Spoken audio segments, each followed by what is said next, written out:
जनाबाई का जन्म गोदावरी तट पर गंगाखेड़ नाम के एक ग्राम में हुआ था।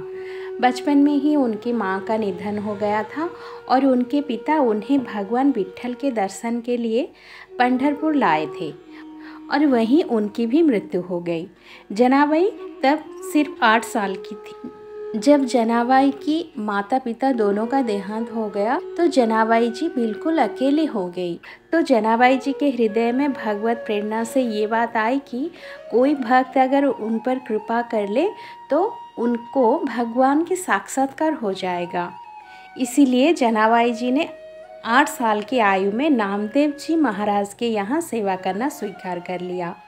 कहते हैं कि अगर भगवान के भक्त को हम खुश कर सकें तो भगवान अपने आप हमारे ऊपर खुश हो जाते हैं। तो इसीलिए जनाबाई जो विट्ठल भगवान के एक बहुत बड़े भक्त नामदेव जी थे, उनके यहाँ सेवा करना स्वीकार कर लिया।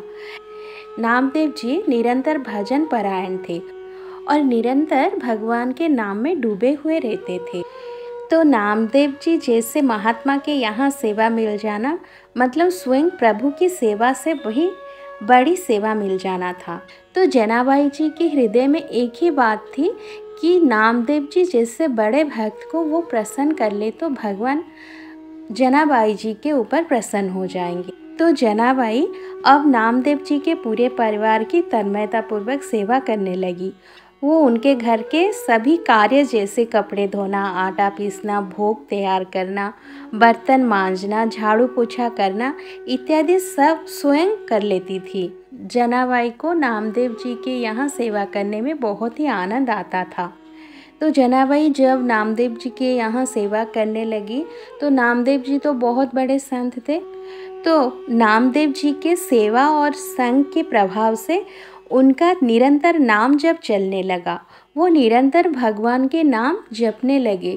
मतलब घर का सारे काम करते रहते थे, सब सेवाएं करते रहते थे, लेकिन भगवान का नाम उनके मुख पर चलता रहता था। नामदेव जी जो जप और कीर्तन करते रहते थे तो जनाबाई जी भी वही कीर्तन और नाम स्मरण करने लगी। तो जनाबाई भगवान विट्ठल का नाम स्मरण करते करते घर का सारा काम करती थी।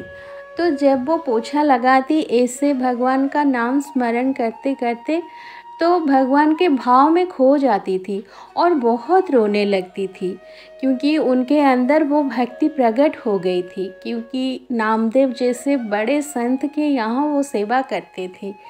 तो भगवान की भक्तों की सेवा करना ही